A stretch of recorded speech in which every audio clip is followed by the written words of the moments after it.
This video is going to require all of your attention. I'm not making this video like my normal sort of videos where I have all these edits and the overlays and the clips and the memes. I'm not doing that for this video.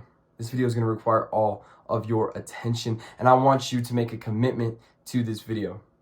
Now, but before we make that commitment, this video is made for the person that is in an abusive relationship with a significant other. If you're in a toxic relationship with like your parents, your boss, your coworkers, this video is not for you. Click off.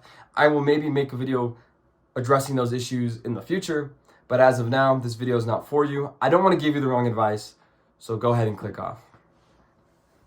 Now that you're here, there's a reason you think your partner is abusive, but the sort of commitment I want you to make is a commitment to yourself and to me. I want you to watch this video all the way to the end and take the steps that I lay out for you. If you don't take the steps, if you don't think you're going to take the steps, and if you don't think you're going to watch all the way to the end, just click off now. I don't want to help you. If you can't even help yourself by finishing like a 10-minute video, then I don't want to even bother helping you. So go ahead and click off. So now that you have made this commitment, there is a reason you believe your girlfriend is, or your boyfriend is, a toxic partner. Now let's get into it. It was January of last year, and I had finally escaped a 1.5 year long relationship that was extremely toxic, extremely abusive, and I was in the worst position in my life. It took me 3 days, 3 full 24-hour days to literally get out of bed. 3 days. I spent that time eating ice cream and watching art videos, and luckily I had a friend that came and saved me, but I was literally doing nothing. For 3 days, I skipped work and school. 3 days. If your partner verbally abuses you. Now, I'm not talking about the sort of punching, abusing. If you're getting beat by your partner, okay, I think you kind of know it's time to end it, right? But if you're being verbally abused, they call you stupid. They say you're so ugly that you cannot find anybody else.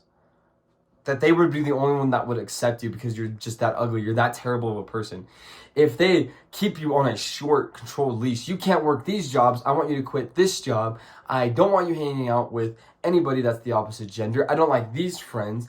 I don't want you going to the gym more than an hour a day. These are real examples. I don't want you going to the gym more than an hour a day. If you go for longer than that, I will not see you for the rest of that day. And if the 3 days you have off because you work 2 jobs, or whatever time you have available is for me and me only.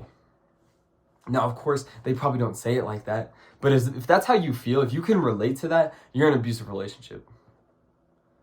Now, I want you to be honest with yourself. Before we jump to any conclusions about doing this or that, you need to look at yourself in the mirror. Are you being a pussy? I don't mean that in the sense of like, oh my God, he's letting his girlfriend control him or whatever.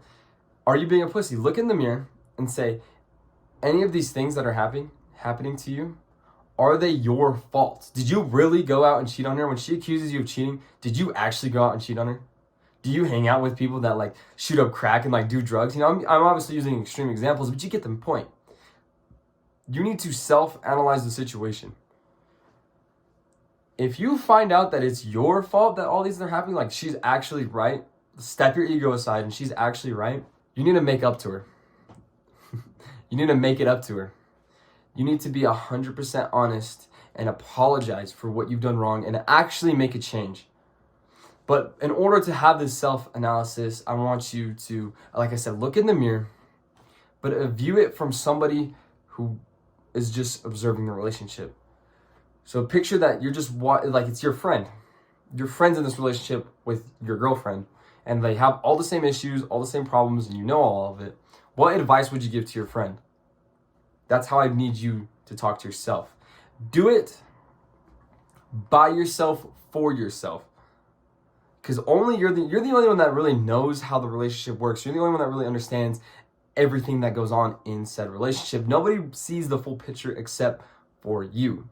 So when you do that, you take your feelings out, but you have all the information, you are giving yourself such a powerful position to make the next decision to come. So if you, at this point in the video, you've decided that, okay, you're being a pussy, it's your fault, go ahead, make up, apologize, fix the relationship. If you've decided that you're actually being abused, you're in a toxic relationship, get out of there, break up with her. Now you might say that's a little bit extreme. Maybe you can say you can't save it. Abusers don't just, oh, I'm not gonna abuse this person. That's not how it works, bud. Listen, this is a harsh wake-up call. Get out of there, man.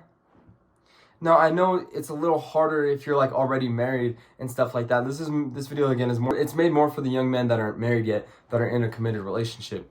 You desperately need to get out of there. And I'm not gonna sit here and like sugarcoat it for you. It is gonna be the most difficult time of your life, or one of the most difficult times of your life after you break up with this girl, because there's a reason you love her, right? Like it wasn't always bad, but right now it is detrimental for your health. And to be honest, I know exactly what it's like. For 3 days, I couldn't get out of bed. 3 days in a row. There was more days where I literally took hours to literally get out of my bed. But you need to understand that by staying in this relationship, you are literally killing yourself. And yes, it is going to be harder to break up. It is going to be harder to find somebody new. It is going to be more difficult. But as a young man, you should not be scared of the difficulty you are going to face. This challenge will only serve to benefit you, unlike this relationship, which is tearing you down. Listen, I'm on your side, and when I'm telling you to do this, you're probably getting mad at me. Maybe you're like saying, "Oh, you don't understand, you don't know." But trust me, my friend. Are you making excuses because you're scared of hard work? Or is it actually that I don't know? Because I've been in those situations. If people tell me to break up, people tell me this and that, and I don't do anything. Why? Because I want to keep trying for somebody who doesn't care about me. And my hair is really bad. Side note. For somebody who doesn't even care. And maybe they do care, but somebody that only wants to control you. You need to get out of there. And now I want you to understand that, like I said, this is going to be the hardest time of your life, or one of the hardest times of your life, depending on how much you love this girl and how much you've actually been through. But it's time to go into overdrive. Andrew Tate once said it best: when you're heartbroken, you can do so much more. That actually worked for me. I'm not a multi-millionaire, but I have a very fulfilling life. And what I actually did to get out of a situation, to get out of the rut, when I was depressed, is I went to the gym, I made friends, and I cut out bad habits. That's all you have to do. And eventually you'll find another girl. She'll come into your life, and she will be 100 times better because you broke up with the last girlfriend. If you didn't break up with the last girlfriend, you would have never met this new girlfriend, and you would have never had these new experiences. And a better life is waiting for you. You're just scared. And it's okay to be scared, but you gotta take that step. You gotta say, I'm done with you. I'm done with this abuse. I'm done putting up with you. And she's going to try everything to get you back, because she wants that control over you. But you need to remain strong. So after you break up with her, block her on social medias. Ignore her text messages. Even after a certain amount of time, delete all the pictures, delete all the messages. Free yourself, man.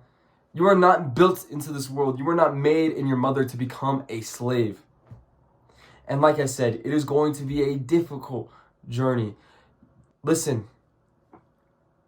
this journey, it never ends. But if you do all these things, you exercise, I got a new, better job that gave me more money. If you do all these things, your life will get better.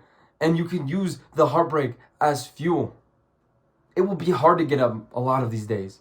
But when you get up, you will build some sort of resilience, some sort of character that you can be proud of. I'm saying this because someone needs to tell you the truth. I'm saying this because you needed to hear this message. You're looking up about abusive partners, right? You need to hear this message.